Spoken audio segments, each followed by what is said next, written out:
que hoje a gente vai falar sobre a ausência dos pais na criação dos filhos. E eu sei que você conhece algumas pessoas que talvez não tenha aí o pai presente na vidinha da criança, não está ali com ela o tempo inteiro.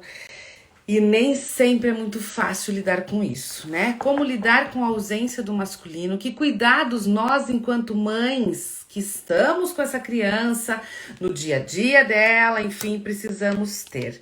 E quando eu falo de pais ausentes, eu estou falando aqui de vários perfis, de vários tipos de pais ausentes. A maioria dos pais ausentes são aqueles que não assumem o filho de vez, que não estão ali conectados com seus filhos afetivamente, né? Porque muitos pagam a pensão, muitos nem a pensão pagam. E alguns pagam a pensão achando que estão abafando, né? Com o dinheiro que está dando e ponto, ponto. E é só. E aí, isto pode gerar inúmeros problemas aí para as nossas crianças e que podem levar para a vida inteira, que muitas pessoas não têm noção. Então, você conhece algum pai que não é muito participativo? Manda essa live para eles. Você conhece alguma mãe que é uma mãe solo, que é uma mãe que batalha, que tá fazendo as coisas aí também, mas que também, pelas suas dores, pode estar tendo alguns erros aí com as suas crianças em relação a tudo que acontece com este universo da maternidade, da falta da paternidade, onde é tão difícil para essas mulheres darem conta de tudo sozinhas. E muitas vezes esses pais estão ausentes. Então, manda aí o aviãozinho para elas, chama essas pessoas para que elas estejam aí conosco, tá bom? Muito bem, gente, olha só. Para que uma criança venha ao mundo, precisamos de um espermatozoide. É claro que é a mãe, aquela que vai dar a vida dela, que vai colocar a vida dela em risco, né? Porque por todas as questões aí dessa gestação, do parto, enfim. E esta mãe é que é aquela que vai dizer sim, sim à vida, sim a esta criança, a todo o contexto que ela está vivendo, independente do que ela esteja passando na vida enquanto mulher. Mas sabemos que mesmo aí, estando com essa mãe, não diria nem essa responsabilidade, porque a responsabilidade é dos dois, né? Mas que acaba muitas vezes ficando para a mulher. Quando a gente fala desta mulher que está aí nesse comando solo, fala sim para esta criança, o bom seria, né, gente, que esses pais pudessem estar presentes. E, aliás, deixa eu fazer uma deixa aqui. Tem sido muito bonito a gente ver com cada vez mais frequência os pais, os homens, participando do processo educacional dos seus filhos.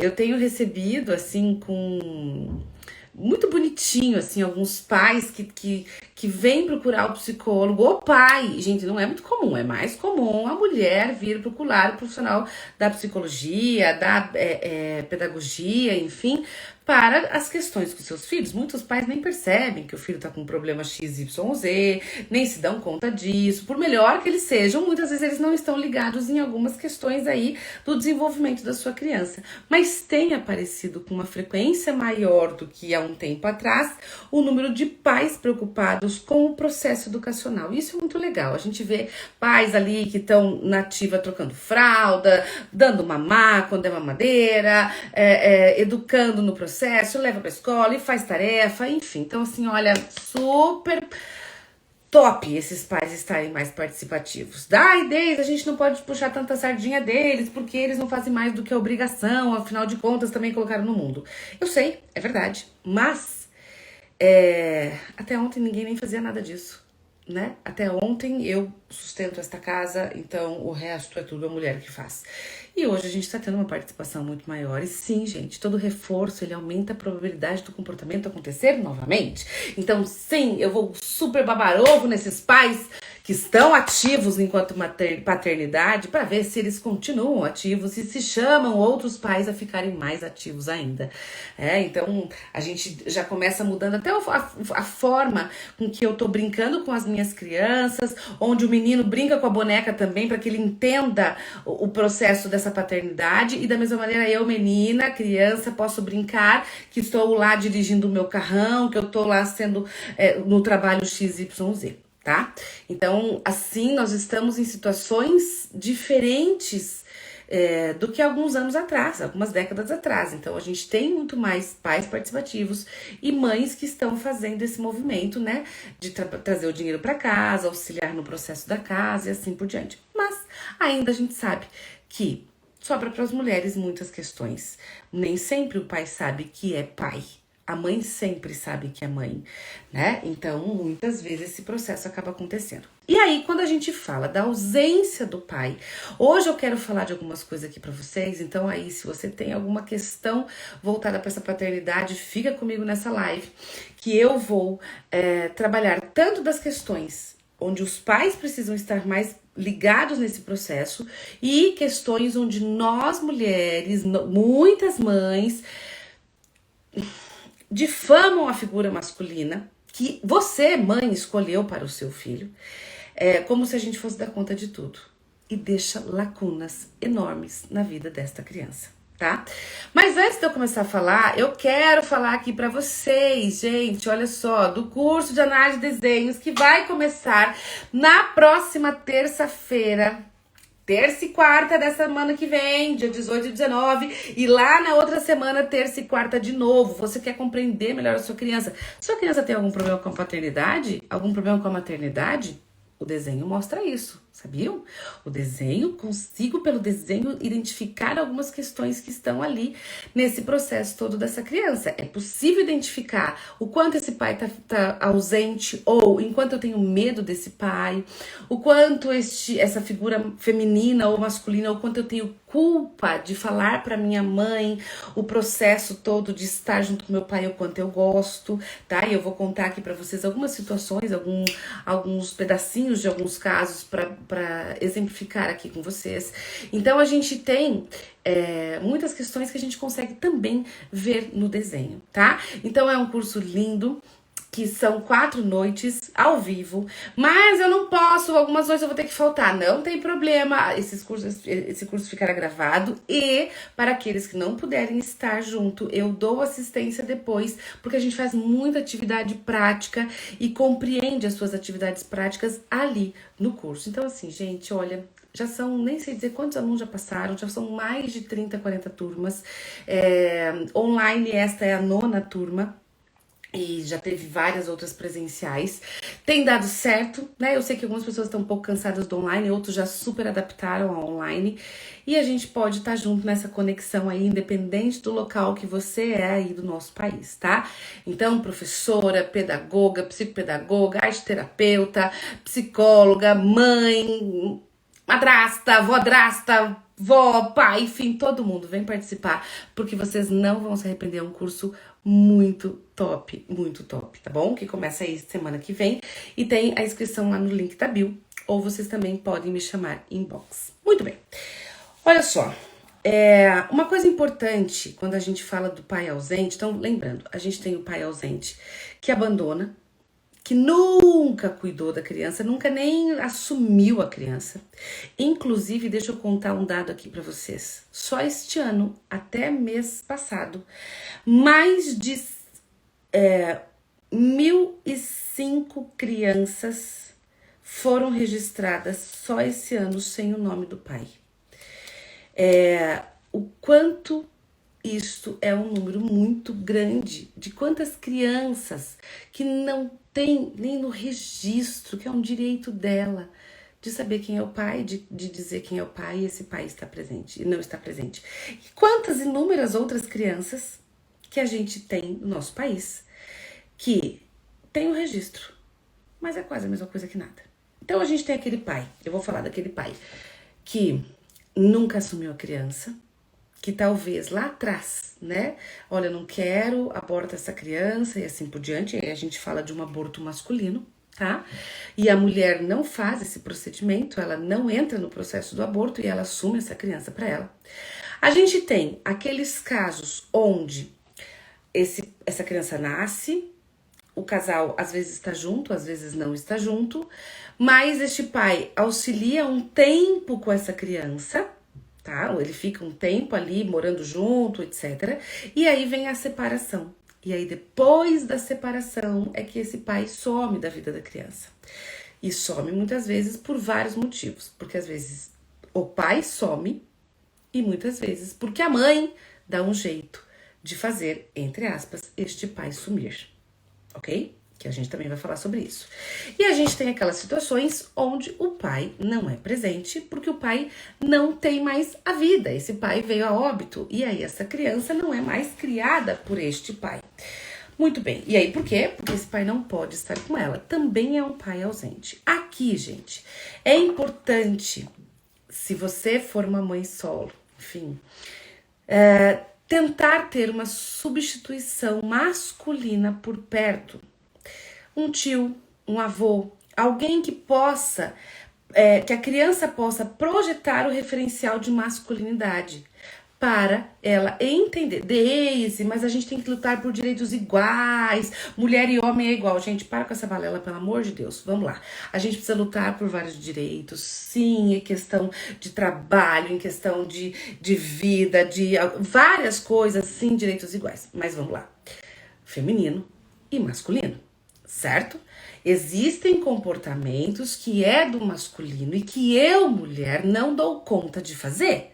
Não tem como eu, mãe, ensinar o meu filho a fazer xixi em pé como modelo. Eu não posso ser esse modelo porque isto é exclusivo do masculino. De vamos lá, vamos fazer xixi na grama em pé aqui. Eu não posso fazer isso, certo? Eu não tenho como fazer isso porque eu não sou homem. Eu posso ensinar outras coisas? Claro que eu posso ensinar outras coisas, mas o que é na nossa sociedade que a gente vive, que entra na característica desse masculino, desse feminino, do que é característica de por exemplo, são as mulheres que usam o batom. Então, aonde a criança aprende isso? No modelo, tendo uma mulher perto dele, perto da criança, tanto da criança menino como da criança menina. Então, existem algumas questões que envolvem aí o masculino. Então, tenha sempre, se você não tem o pai presente, por N razões, existe alguma substituição masculina que essa criança possa ter um pouco como referência, que ela possa conviver com essa pessoa, que ela possa... E não é para chamar necessariamente de pai, não é isso, mas para que ela tenha como referência desse contexto aí do masculino, certo? Então, a criança, muitas vezes, ela vai começar a pedir, quando ela já começa a entender um pouco mais, ela começa a ver os amiguinhos, enfim, isso geralmente acontece aí nos seus... Acontece antes, mas começa a entender o processo de modelo de família, aí os seus 3 aninhos, 4 aninhos, enfim. E aí ela pode entender, olha só, o fulaninho tem pai, o outro fulaninho tem pai, o meu amiguinho tem pai, e o meu pai cadê? Né? E por que eu tenho nessa ausência desse pai? Onde que está o meu? Aqui é uma hora que a gente pode complicar as coisas ou amenizar as coisas. Vamos supor que eu tenho um pai, aqui essa criança tem lá esse pai abandonou, não quer mais nem saber dessa criança e assim por diante. Aí é que entra muitas vezes um grande erro nós mães. O seu pai, meu filho, o seu pai te abandonou, o seu pai não queria nada com nada, o seu pai é um vagabundo, porque o seu pai é imprestável, porque o seu pai... E aí eu destruo a figura masculina e destruo essa figura no sentido assim, de o seu pai não tava nem aí pra você, porque o seu pai é isso, mas que mensagem que a criança entendeu? O seu pai te abandonou, porque você não é legal. É isso que a criança entende. E é aqui que a gente precisa tomar cuidado. É aqui que a gente precisa ter a proteção dessa criança. Entende? Daisy, todas as crianças que nascem sem os pais na presença, na figura masculina, né? Essas crianças vão ter sérios problemas psicológicos? Não, gente. Não, ela não vai ter sérios problemas psicológicos. Ela pode, sim, carregar algumas questões emocionais por conta desta ausência? Sim, ela pode carregar algumas questões emocionais ou várias questões emocionais. O cuidado que nós temos que ter quanto família que está com essa criança é não potencializar a sensação de abandono. Porque essa é uma sensação de vazio muito grande. Essa é a sensação que incomoda muitas vezes a criança. É como assim? Que droga de criança que eu sou, que meu pai não me quis, que meu pai me abandonou. E é essa fala que a gente tem que evitar com as nossas crianças, por pior que seja o pai que você escolheu para o seu filho. O ideal, né? Enfim, é que a gente carregasse a memória deste pai para tentar amenizar os sentimentos de abandono. Então, a gente não pode mentir para a criança também. Até assim, algumas pessoas falam assim, mas Daisy, eu vou ficar puxando sardinha para um cara que não merece, para um cara que não vem ver o filho, a filha, para um cara que não tem questões afetivas. Não, gente, não acho que a gente tem que puxar sardinha. Mas eu também não acho que a gente precisa colocar fogo na fogueira, lenha na fogueira. Olha, eu não sei o que aconteceu. Eu posso dizer, eu não sei o que aconteceu, eu não sei porquê. Quem sabe a gente possa vir e conversar uma hora com ele. Talvez ele tinha outros compromissos, talvez ele tinha outras coisas, talvez ele tinha outras dores.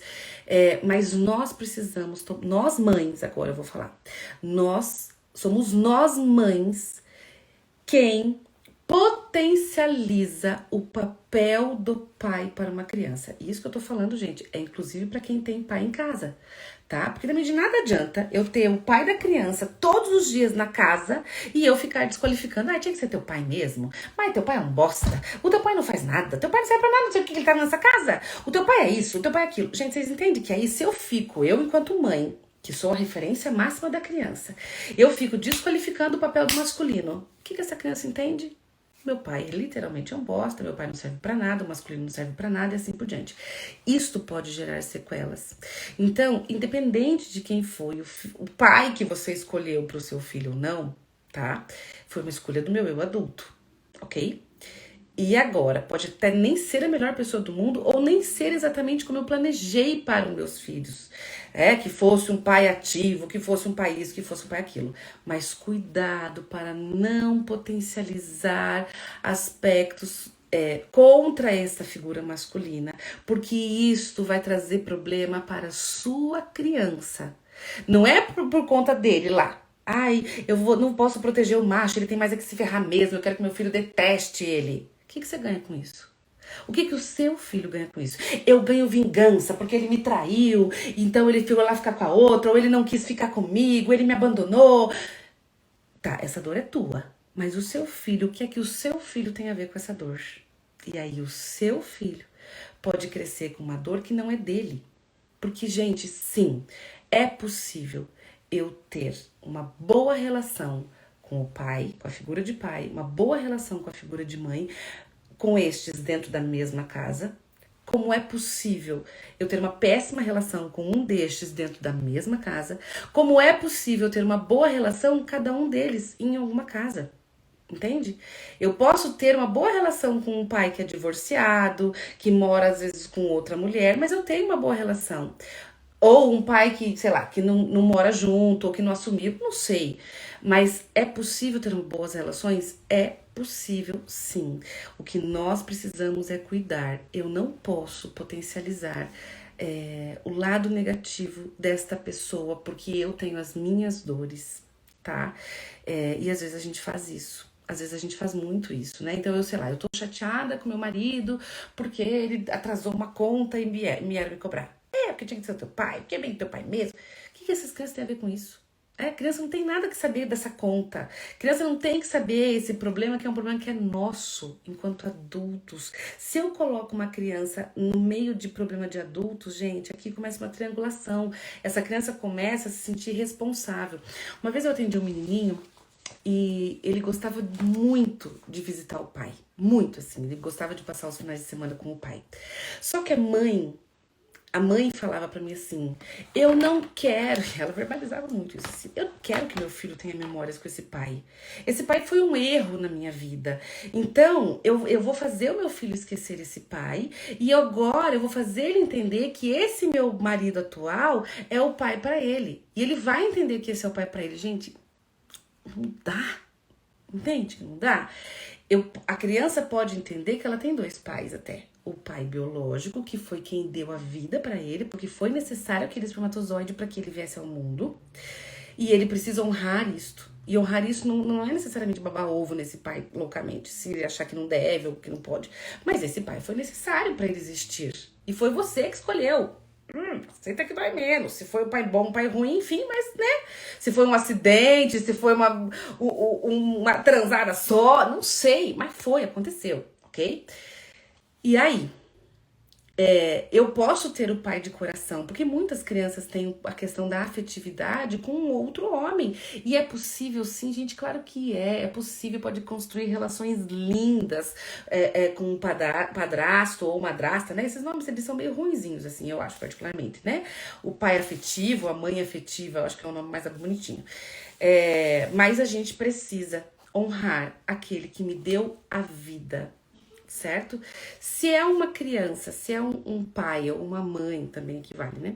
Que a pessoa faleceu, tá? Então ela não existe, ela não está mais em vida.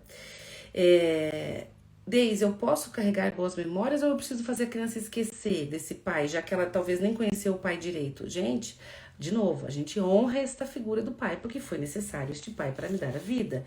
Então, eu posso sim falar para essa criança, no caso de um pai ausente por morte, eu posso trazer memórias desse pai, contando histórias, contando coisas desse pai, para que ela tenha conhecimento de quem foi esta pessoa que lhe deu a vida. E, gente, todos nós temos curiosidade de saber quem foi que me deu a vida, né? Quem foi que... Eu posso ter o maior ódio do mundo. Eu tenho ódio dessa pessoa, eu não gosto. Mas quem é essa pessoa? Nem que seja pra eu olhar na cara e falar assim, desgastento, é você, né? Mas existe uma curiosidade enquanto os filhos. Quem foi que me deu a vida de uma certa forma? Quem me deu a vida? Quem falou esse sim para que a gente estivesse aqui foi a mãe. Mas foi necessário um pai, tá? Por pior que seja esse pai. Então, vejam, quando eu falo honrar o pai biológico, naqueles casos de pais biológicos não bons, ruins mesmo, porque tem alguns que são ruins mesmo, não é pra gente ficar literalmente babando o ovo. É simplesmente ensinar os seus filhos que existiu essa pessoa, que essa pessoa lhe deu a vida biologicamente falando, e que a gente torce para que ela seja feliz na vida dela. Ponto. E ponto. Não precisa babar ovo, não precisa mais nada e tá tudo certo. A gente tem, tá, muitos homens, infelizmente, que tem um fator cultural muito forte na nossa questão aí de sociedade, que a gente chama de... A Ana Curvelo, ela é uma autora que ela fala muito do machismo estrutural. E que ela diz onde esse machismo estrutural, em muitos casos, e a gente vê muitos casos, onde o homem, ele até paga pensão pra galera toda, pra todos os filhos, mas ele entende como filho legítimo daquele onde tem uma mulher com uma relação afetiva, onde mora junto, é casado, enfim. E o filho ilegítimo para outras mulheres, que não foram aquelas mulheres que ele continua tendo o afeto. E aí se dá um machismo estrutural, mas é filho. Tá? É filho. E eu sei, gente, eu sei que tem muitos homens que deixam muito a desejar em relação a isso. Mas eu quero olhar para as nossas crianças. E pensando nas nossas crianças, a gente tem visto algumas situações em que elas são até um pouco assustadoras. Então, como eu falei, existem pais bem ruins mesmo. A eles a gente agradece a vida, beleza, e tá tudo certo. Existem pais que pecam pelas suas dores emocionais internas, que não dão conta, que às vezes precisariam de muita terapia. Mas nessa sociedade, onde nem sempre todo mundo é aberto para o processo terapêutico, talvez falta muito para evoluir, né? E para se abrir para isso. Mas quando eu desqualifico, eu às vezes até pioro a situação dessa paternidade, a gente entra muitas vezes num processo de alienação parental. E o que é alienação parental? Talvez muitos que estão aqui já ouviram falar disso, mas alienação parental são situações onde um dos pais, né, e é mais comum a mãe. Por que é mais comum a mãe? Porque é a mãe quem fica com os filhos, geralmente, né? Fica denegrindo a imagem do outro. Então, eu dele meter a boca no outro, porque o outro isso, porque o outro aquilo, porque seu pai é isso, porque seu pai é aquilo, porque seu pai te abandonou, o seu pai não gosta de você. Olha só, o teu pai tá lá no parquinho com a outra, o seu pai tá fazendo tal coisa com a outra pessoa. Então, tem um processo de diminuir a figura. E aí começa a boicotar as relações deste pai com este filho. Boicotar como? Então, por exemplo, o pai tem direito, por lei, a de 15 em 15 dias, pelo menos, estar com essa criança. Pelo menos nos finais de semana, ficar com essa criança. E aí, nossa, puxa vida, justo nesse final de semana a gente tem uma viagem. E aí, pula o final de semana do pai. Poxa vida, justo na hora que você ligou, nossa, ele tava tomando banho, nem vimos a ligação. Puxa vida, a hora que você ia fazer o vídeo chamada lá pra gente ver tal coisa, foi bem a hora que ele dormiu. Nossa, não deu pra vocês se verem. Ele dormiu cedo hoje.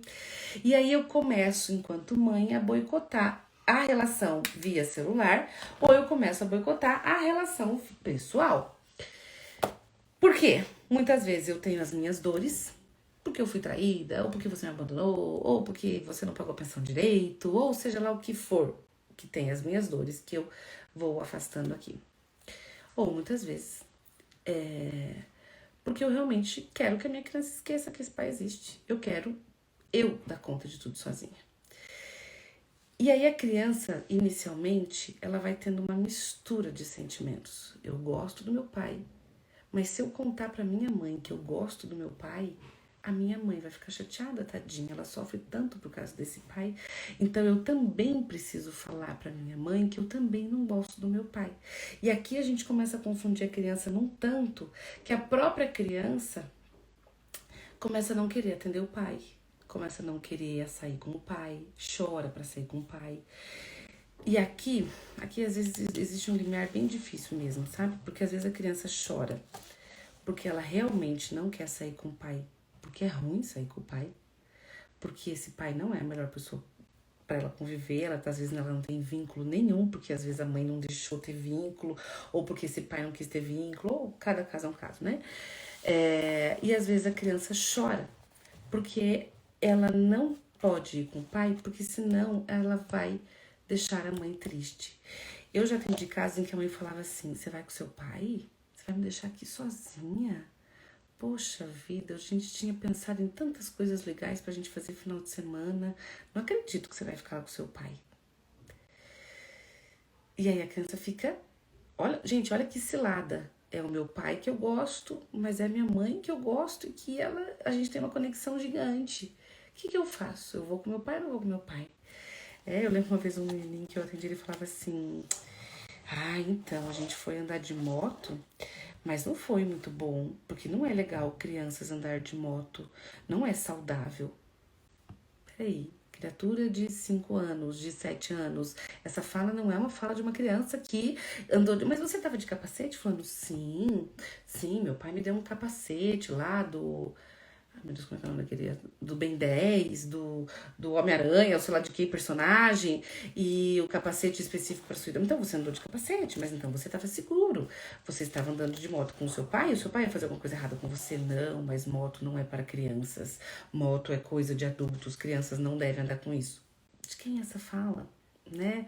O quanto essa fala muitas vezes é do adulto, é o adulto que está posicionando, é eu, mãe, ali que estou denegrindo que não, você não pode, não, mas eu não posso ir lá com meu pai, porque senão a minha mãe vai ficar muito chateada, né? Então, se eu contar que foi legal, ela pode ficar triste comigo. E aí, olha o que eu faço com a cabeça dessa criança. Olha como eu tô trabalhando isso com essa criança. E aí é claro, gente, que vai ficar uma lacuna emocional. É claro. É possível, sim, a gente ter um pai ausente, mas eu não preciso carregar ódio. Eu não preciso carregar medo. E muitas vezes a gente carrega. E às vezes a gente carrega porque este pai faz esse processo, e muitas vezes a gente carrega porque a mãe faz o processo. E o bom seria se nós adultos lembrássemos que temos na nossa mão só crianças. E que essas crianças, para que elas fiquem melhor emocionalmente, não precisem de psicólogos futuramente, né? E se precisar, tudo bem, mas enfim, que seja por outros motivos, que ela possa estar conectada com estes pais, mesmo que não convivendo diariamente com eles, né? Seja com a mãe ou seja com o pai, enfim. Mas que esteja em paz emocionalmente. A gente até tem uma pesquisa, em 2006, teve uma tese de doutorado da USP e concluiu que apenas 30%, olha esses dados, apenas 30% dos adolescentes que cometeram atos infracionais na cidade de São Paulo foram criados pelos pais, com a figura do pai junto. Somente 30%. O resto dos 70% foram adolescentes que entraram para atos infracionais e eram adolescentes que não tinham a figura masculina nas suas relações aí de educação. Então a culpa é das mulheres? Não, eu diria que é um peso para tantas mães, né, gente? Educar filho é difícil demais. Educar filho sei lá se tem alguma coisa mais difícil do que isso na vida. Não sei vocês, se vocês acham que tem alguma coisa mais difícil, mas eu acho que essa é uma das tarefas mais delicadas e complicadas que a gente tem, porque a gente tá pisando em ovos, tentando acertar, e aí vem as nossas dores, aí a gente erra aqui, a gente erra ali, enfim, a gente tá errando e acertando, errando e acertando, e é assim que a gente vai conduzindo, né? Mas quando tem a figura do masculino, de novo, não necessariamente precisa ser dentro da casa.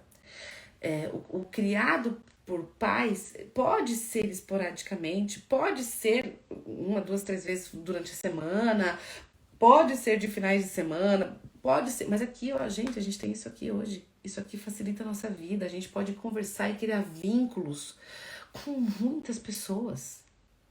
Então, criar vínculos de alguma forma onde o outro me conhece. Agora, eu não crio vínculos, eu não deixo meu filho criar vínculo com a figura masculina, se é viva a figura masculina, tá? Eu não deixo criar vínculos, e depois quando é obrigado, por exemplo, aí o juiz foi lá e obrigou. Aí eu quero que essa criança crie vínculos maravilhosamente bem? Ai, gente, difícil, né? Difícil, essa criança não vai ter conexão. E aí ela pode ter algumas sequelas disso? Pode, tá? Pode ter sim. Então, ainda não se tem estudos 100%, tá? Dizendo que a gente tem sequelas da sexualidade por conta do masculino, tá? E aqui eu queria falar uma coisa, me julguem, tá tudo bem. Mas que eu tenho visto, inclusive, de movimentos, tá? De novo aqui, e lembrando, quando a gente fala do masculino, e aqui para as que são mães, eu vou dizer uma coisa para vocês. Como é que vocês têm falado do masculino para os seus filhos? O quanto nós mulheres, e eu vejo muito isso acontecendo, mas assim, gente, tipo, muito nível hard, nós estamos em gerações em processo de desqualificação do masculino. Deixa eu ver se eu consigo colocar isso em exemplos aqui. Isso que eu vou falar é uma percepção minha, tá? Pode ser que eu esteja completamente errada, me julguem, como eu falei. É só uma percepção, mas que tem me deixado um pouco angustiada com alguns movimentos. Assim, muitas das nossas avós eram mulheres muito submissas, e que aprenderam que ser mulher era criar filhos e cuidar da casa. Ponto. Tinha o seu marido, tinha que fazer as coisas pelo marido, tinha que obedecer esse marido, não é honrar. Honrar é diferente de obedecer e falar amém e ser submissa. Elas tinham que ser submissas a esses maridos e fazer tudo o que eles pediam. É claro que essas mulheres que têm a sua vida própria achavam porre isso. E aí elas foram ensinando para suas filhas, que são muitas das nossas mães, mulheres aí hoje de 50, 60 anos, o quanto talvez estava na hora dessas mulheres começarem a se posicionar um pouco mais.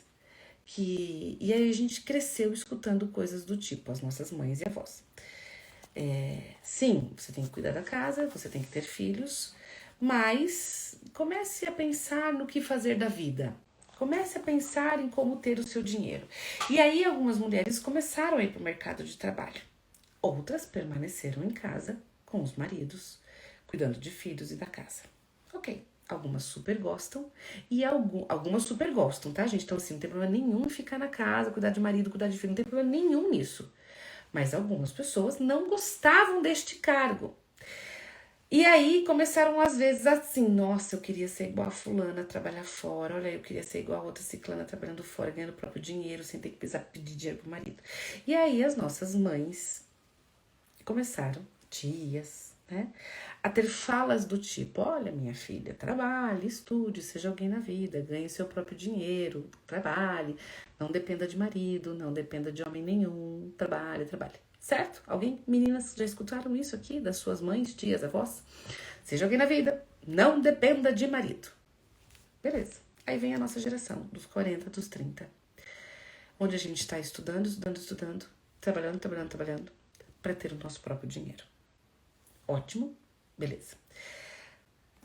Aí vem um rompante, assim, a gente quase nunca olha para casa, né? E pro lar.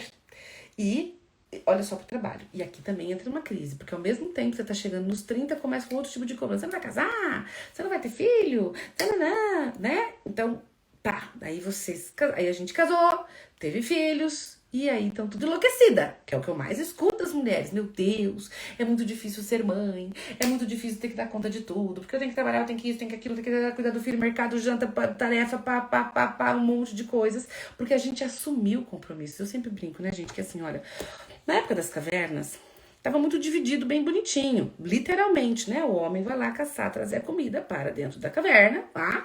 E a mulher vai achar um jeito de manter essa comida e cuidar da sua cria, cuidar da vestimenta para o aquecimento dessas coisas. Ok. Aí foi passando o tempo, tiveram umas loucas que queimaram o sutiã e as mulheres foram pra rua trabalhar. Beleza? Claro que tudo isso teve guerra, as mulheres teve que ir pro mercado de trabalho para sustentar, já que não tinham tanto homens, enfim, todo um contexto histórico, né? Eu tô brincando aqui. Só que aí, depois que queimaram o sutiã, a gente não abandonou uma função para pegar outra função. A gente só acumulou função. Então você continuou cuidando da casa, dos filhos, da comida, e ainda tem que trazer dinheiro para dentro de casa. Né? Então a gente acumulou função e estamos tudo enlouquecida. Aí, o que eu tô vendo agora na geração de crianças e adolescentes, que adolescentes têm me falado muito isso. Ah, eu não quero ficar igual minha mãe, uma louca, trabalhando igual louca, só reclama. E o que aconteceu com as mulheres da minha geração, dos 30, dos 40 anos? Estou trabalhando loucamente, estou tendo que cuidar da casa, tendo que cuidar dos filhos. E os homens, muitas vezes, acabam só cumprindo a sua função dos homens da caverna. Vou lá, trabalho, trago dinheiro para casa, às vezes o suficiente, às vezes não. Mas eu chego em casa e vou descansar. Eu não estou necessariamente preocupado se o uniforme tá curto, se eu já fui no mercado, o que é que será que a gente vai ter de almoço amanhã, se a tarefa da escola tá realmente feita, se não, enfim. Então, esta mulher aqui, que tá fazendo tudo isso, começa a se sentir injustiçada. Faltou equilíbrio. Tudo quando falta equilíbrio, minha gente, tomba e começa a ter atritos. Se eu estou me sentindo sem equilíbrio, porque eu tô fazendo demais e o outro tá fazendo de menos, enquanto eu tô enlouquecida, dando banho, fazendo o outro tá lá no sofá assistindo televisão, e aí eu quero matar esse outro, e aí eu fico com raiva. Aqui tá o problema. Aí eu com raiva, e gente, eu tô contando uma história que acontece em muitos lares e eu escuto diariamente pessoas falando isso. Estou lá, vem uma raiva muito grande e eu começo o quê? A massacrar o outro. É bem a cara do teu pai mesmo, porque não faz nada, porque tudo eu nessa casa, porque eu pareço uma louca. E aí, claro, fico uma louca mesmo, né? Porque aí é eu que tenho que fazer isso, eu tenho que fazer aquilo, porque você nunca me ajuda. E aí esse casal começa a brigar muitas vezes na frente das crianças. As crianças passam muitas vezes a maior parte do tempo com esta mãe, afinal de contas, ainda é ela que está dando banho, dando comida, fazendo tarefa, blá, blá, blá, blá, blá. Claro que isso não é em todos os lares, mas isso ainda acontece em muitos lares. E é esta criança que convive com essa mãe que escuta a mãe falando o quê? O teu pai isso, o teu pai aquilo, o teu pai isso, o teu pai aquilo. Desqualificando esse movimento do masculino. Mas Deise, esse masculino não faz nada. E aí tem N fatores aqui culturais, né? Se não faz nada, o quanto eu tenho que pedir, qual é o meu jeito de pedir, tá? Qual é o jeito que eu estou pedindo pro outro me auxiliar. Mas ele tem que ver, gente, pelo amor de Deus, aqui é uma coisa importantíssima. A gente acha que o outro tem que ver aquilo que a gente vê. Mas, Daisy, se eu tenho isso aqui, tá fora do lugar, é óbvio que eu tenho que guardar isso no lugar. É óbvio pra quem? É óbvio pra você que talvez vem de uma educação onde sempre você foi ensinada que se pega, guarda, pega, guarda. Mas talvez você escolheu um companheiro, lembra, gente, que a gente escolhe alguém que não é igual a gente, e aí aquele companheiro não aprendeu que pega, guarda. Talvez o que ele aprendeu é pega, depois eu guardo pra você, ou depois alguém guarda pra você. Então, não é óbvio pra ele. Ele pode aprender? Claro que ele pode aprender. Opa, óbvio que ele pode aprender, mas não é óbvio. E aí, às vezes, gente, o óbvio precisa ser dito. Só que aí o óbvio precisa ser dito por dois adultos, sem misturar as crianças no meio. Só que infelizmente a gente não dá conta disso, né? Muitas vezes as crianças entram no meio dessa rolo e confusão e ficam lá olhando aquele jogo de ping-pong para qual dos pais vai ganhar ou não nessa disputa de quem é melhor ou quem é pior. E é uma disputa tão idiota, né? Porque não existe melhor ou pior. Existem diferenças. O outro fazer diferente não significa que fez errado, ele só fez diferente, certo? Então, como é que eu tô passando para os meus filhos a relação de masculinidade? Eu escutei outro dia numa palestra uma professora que ela falava assim, olha, mães, principalmente ela tá falando sobre meninas, a homossexualidade feminina, o quanto tem aumentado, o quanto ela tava escutando muito, falando assim, o quanto muitas meninas às vezes estavam procurando outras mulheres para se relacionar, de tanto que escutava desqualificação de homens. Claro que não era só esse fator, existem inúmeros outros fatores, mas que quando a gente vai observar o que é que tem do masculino aqui nesta relação lá da sua história, que talvez tá faltando ali algumas pecinhas no quebra-cabeça, enfim.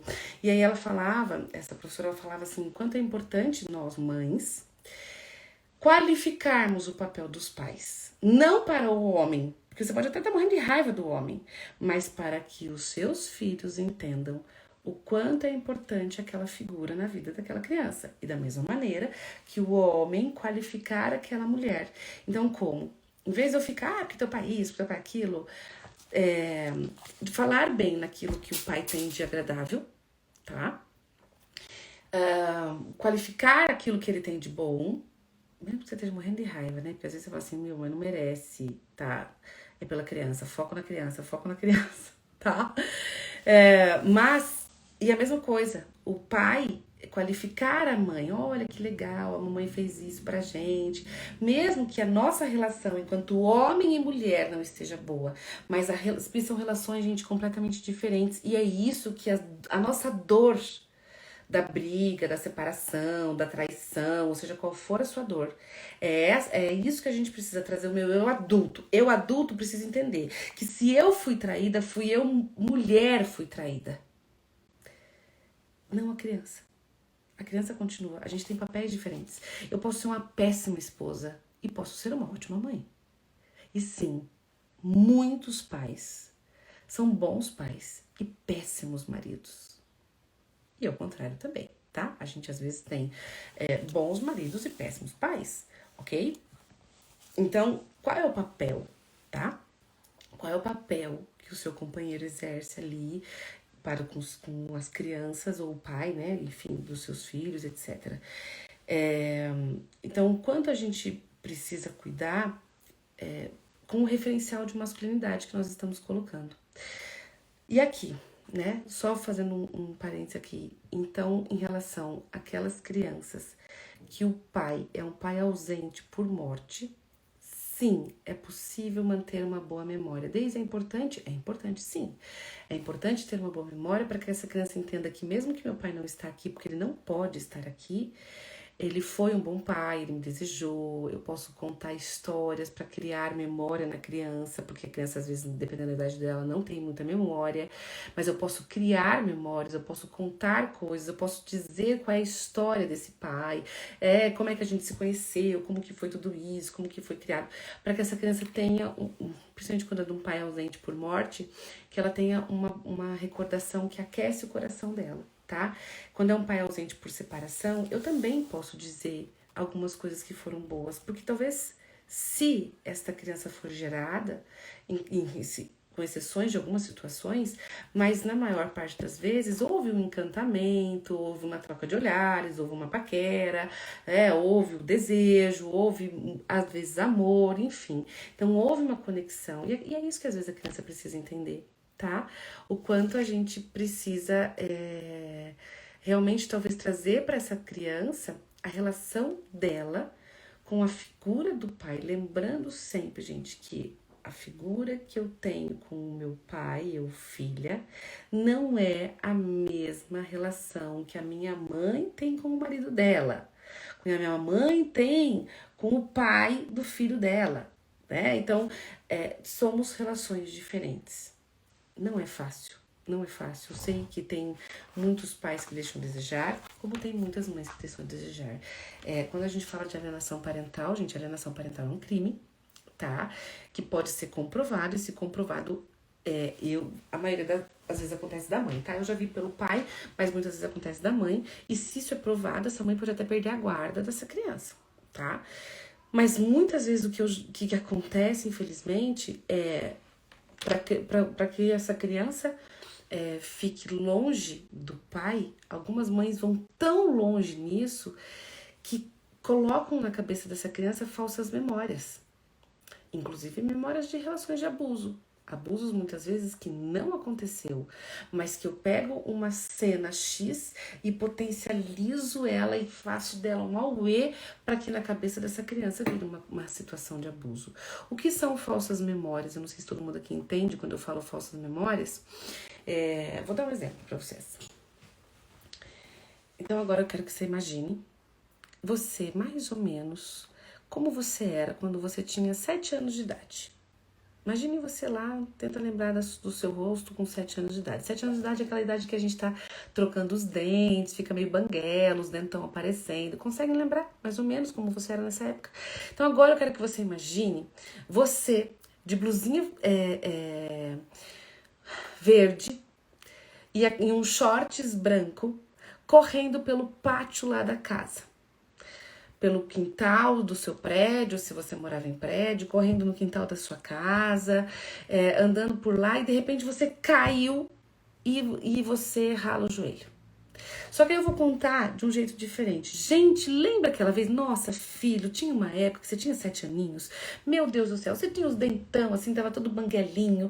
E o cabelinho era arrepiadinho. E você tinha uma blusinha verde, que você adorava aquela blusinha verde. E você adorava usar aquela blusinha verde com um shortzinho que você tinha. Aí lá na casa, tinha um pátio. Lembra daquele pátio que a gente tinha, que era comprido, né? E você adorava correr lá. Teve um dia que, meu Deus do céu, você tava correndo, você veio com tanta pressa, que você caiu um tombaço e ralou todo o seu joelho. Meu Deus, aquele joelho sangrou. Aí eu fui lá correndo, peguei um curativo, a gente assoprou o joelho e aí passou lá uma pomadinha, colocamos um band-aid para que você não sentisse mais dor. Mas daí a hora que você foi tomar banho, nossa, como aquilo ardeu.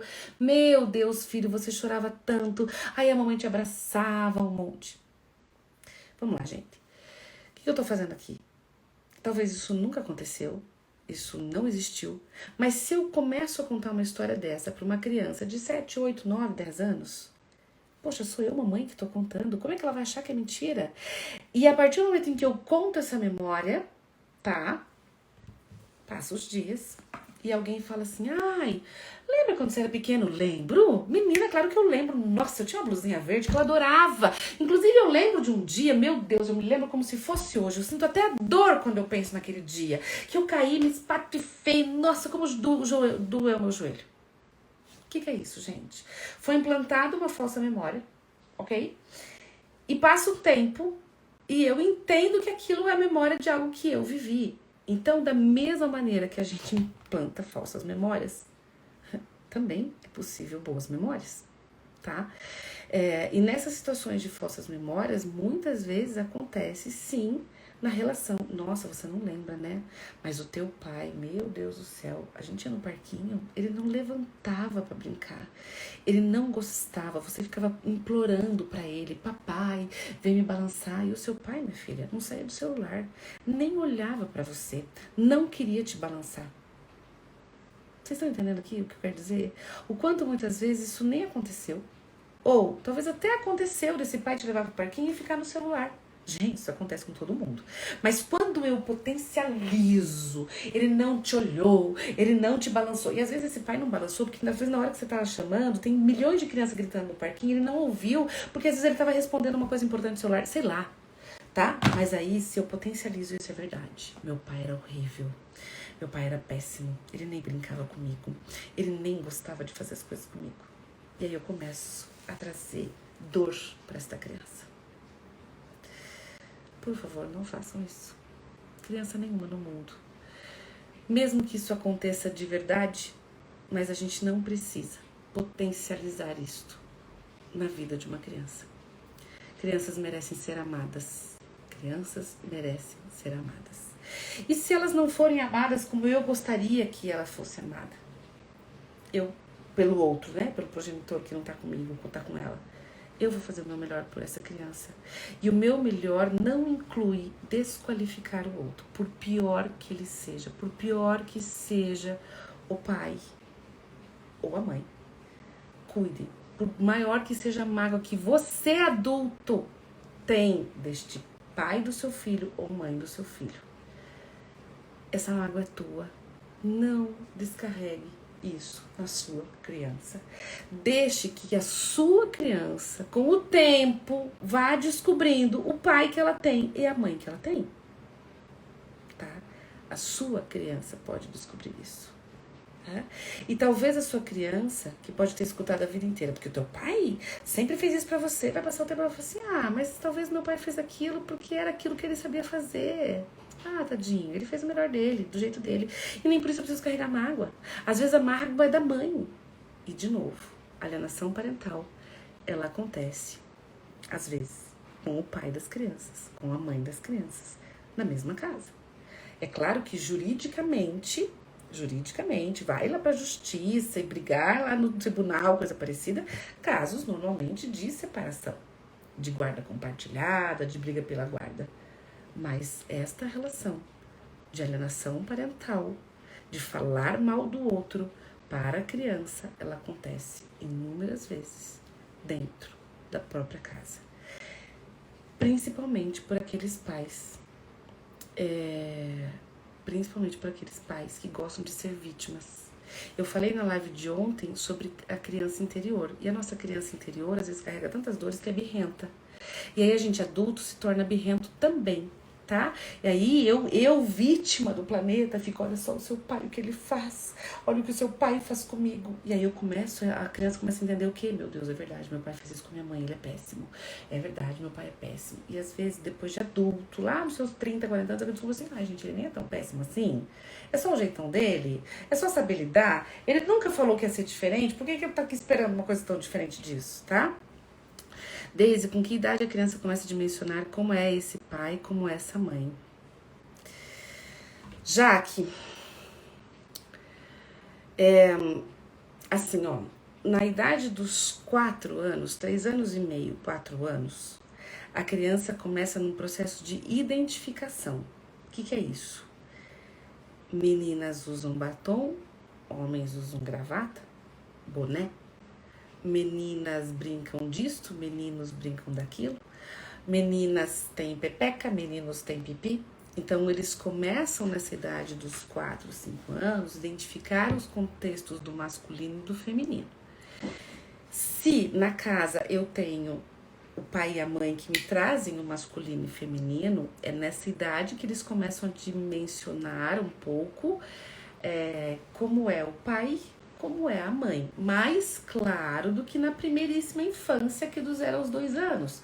Porque do 0 aos 2 anos o mundo gira ao meu redor, no meu umbigo, né? Eu quero a minha comida, eu quero as coisas do meu jeito, né? Depois dos 2 anos eu começo a me socializar. Então aí eu começo a perceber um pouco mais as pessoas de modo geral. E aí, mais ou menos os 3 anos, 3 anos e meio, eu começo a diferenciar esse masculino do feminino. Tá, meninas são assim, meninos são assim, meninas têm isso, meninos têm aquilo, meninos fazem xixi de pé, meninas não até faz, mas não é com a mesma facilidade. Então começa a identificar. E aí, é claro que algumas crianças assim já começam a entender como é este pai e como é esta mãe. Tá? E aqui cabe a gente identificar, tá, gente? Uma coisa bem importante assim. Eu, mãe, que tenho as minhas dores em relação ao meu parceiro, ou aos parceiros que eu tive, ou até eu, mãe, em relação ao meu pai, tô jogando as minhas dores na minha relação afetiva com o parceiro ou com o pai dos meus filhos?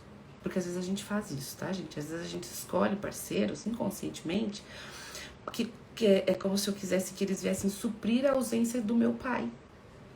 Ou até às vezes, no caso dos homens, a ausência da mãe. Só que aí eles não conseguem suprir, porque eles não são nossos pais, eles são nossos parceiros. E aí ficam lacunas. E aí, se eu já tenho algumas dores internas, eu me torno um pouco vítima da paçoca aqui, tá? E aí, às vezes, é isso que acontece muitas vezes. E aí, por isso que às vezes a gente precisa demandar ajuda. Então, a criança, na adolescência, todo esse movimento potencializa, tá? Se eu fui alienado a minha infância inteira contra o meu pai, na adolescência é muito comum eu ter um ódio mortal desse pai. E aí depois, lá, quando eu vou entrando na fase adulta, é que às vezes eu começo a me questionar. Mas peraí, mas minha mãe também, né? Puxa, Fito, olha só, por que ela não fez diferente? Poxa, olha isso, né? E aí às vezes é só na fase adulta que eu vou entender que toda aquela minha revolta, raiva, talvez foi para um lado só e talvez nem era tanto para um lado só. Talvez eram os dois que deixavam a desejar em algumas coisas, tá? Eu sempre digo assim, gente, que quando nós somos bem pequenos, nós vemos os nossos pais como super-heróis. Se eu tiro a imagem, toda criança tem o direito de ver o seu pai como um super-herói e a sua mãe como uma heroína. Mas Daisy não é um herói. Gente, mas ela tem o direito de querer imaginar, inclusive, de imaginar esse pai, enfim, porque a imaginação dela vai onde ela quiser. Não é você que vai destruir isso, tá? Mas eu tenho que falar a verdade, veja bem, falar a verdade não é potencializar abandono, tá, gente? Lembre que o adulto sou eu, façam isso como adulto. Tentem neutralizar o máximo que você puder pela criança, não é pelo macho que você odeia, é pela criança. Não potencialize o que o pai dessa criança tem de ruim. Deixa que ela vai identificar isso. Quando, Deise? Na adolescência. Na pré-adolescência, elas já começam a diferenciar isso. Ah, não gostei disso que meu pai fez, isso não foi legal, isso minha mãe não sei o que lá. Na pré-adolescência, elas já começam a dar alguns sinais. E na adolescência, isso potencializa. Na adolescência, gente, você pode ser o melhor pai do mundo, a melhor mãe do mundo. Eles vão te achar chatos, porque isso faz parte dessa fase, tá? Então, na adolescência, isso potencializa muito. Então, a gente deixa de ser super-heróis. E para isso acontecer, a criança se afasta de pai e mãe, se junta aos grupos e depois é que ela retorna um pouco mais pro pai e mãe. Só que daí nunca mais. Depois que a gente passa da adolescência, a gente volta um pouco mais pro pai e pra mãe. Mas nunca mais como heróis. Nunca mais. Aí, você pode ser a melhor mãe do mundo, gente. Isso eu tô falando pra todos nós, todos, tá? Eu posso ser a mãe mais dedicada do planeta. Os meus filhos vão me achar uma chata. Na verdade, eles já me acham chata às vezes, já, né? Os seus filhos vão te achar uma chata na adolescência. Isso não significa que a relação vai ser horrível, tá? Não é isso. Mas vai ter momentos que vai ter uma bateção de porta. Porque faz parte da idade. É um processo de identificação. E depois dá uma acalmada isso. E depois a gente volta para pai e mãe. Só que nunca mais como grandes heróis. Onde a mãe fala e tudo é lindo. Hoje, enquanto adulto, a gente já questiona. Isso é legal. Isso, acho que não é legal. Não vou pegar pra mim, não. Isso é bacana. Gente, é só vocês olharem enquanto adultos a relação com seus pais. o fato de eu amá-los não significa, hoje eu adulto, que eu concorde com todas as atitudes deles. Isto é maturidade, isto é vida adulta, né? Honrá-los, sim, pela vida, por tudo que fizeram, enfim, sem a minha criança interior vai ficar berrenta, fica na culpa. Ai, porque eu sou isso, porque meu pai não fez aquilo pra mim, porque minha mãe, isso é minha criança berrenta. O eu adulto entende que teve uma criança, que teve esses pais que são humanos, que tiveram um monte de sequelas aí das dores que eles também carregam, e que eles fizeram o seu melhor, e o seu melhor foi cheio de erros e acertos. Eu vou pegar o que é bom, e o que não é bom eu deixo de lado, não preciso ficar massacrando. E entendo que eu posso amá-los, mesmo entendendo que eles não são super-heróis, porque depois de adultos a gente entende que todos os adultos têm chatices, eles e eu. Né? Isso é o ser adulto, isso é deixar de lado um pouco a nossa criança birrenta. Né? E quem perdeu, depois vocês assistem ontem a live de ontem que fala sobre a criança birrenta, tá? Enfim, falei demais aqui já, né, gente? Meu Deus, tô uma hora falando. Era só pra ser 15 minutos, eu não consigo, né? Por que eu não consigo, gente? Socorro. Enfim, eu só queria tudo isso só pra dizer assim, não plante coisas negativas. Plante memórias boas. Mesmo, até, mas eles não merecem, esse pai não merece. O seu filho merece. Então você não precisa bater palmas se ele não tem palmas para ser batidas. Mas também não massacre. Deixa que a sua criança, com a vida, descubra algumas coisas. Não precisa você potencializar isto. Né? A gente não precisa mentir. A gente não precisa mentir nem colocar flores. A gente talvez tenta ficar o mais neutro possível. Algumas situações eu sei que não dá. Né? Mas sempre tentar entender. Quem tá falando pra minha criança é a minha raiva? É a minha raiva?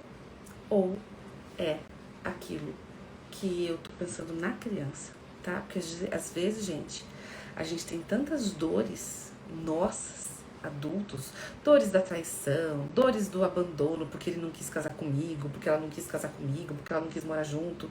E aí as nossas dores fazem com que a gente denigre a nossa imagem. A imagem do outro para essa criança. E a criança não tem nada a ver com a dor que é minha. Ela vai ter as dores dela.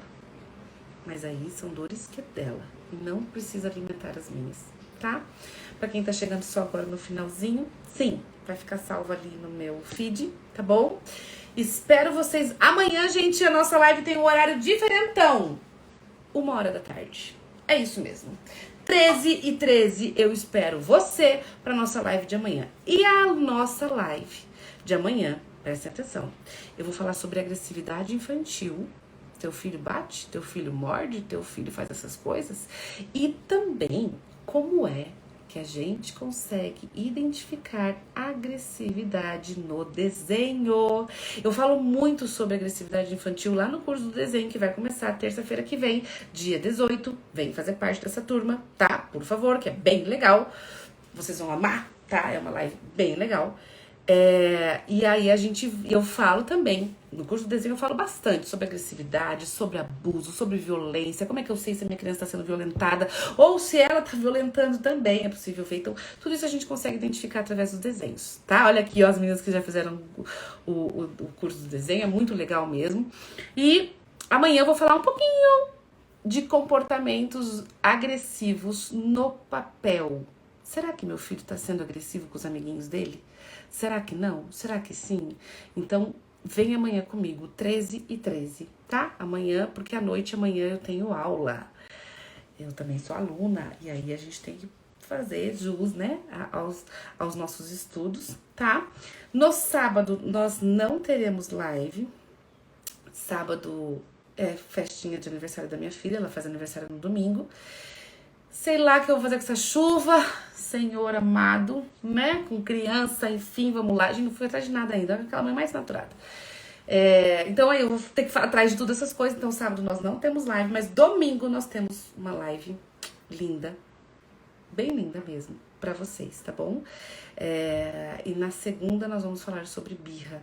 No domingo nós vamos falar sobre a criança e a morte.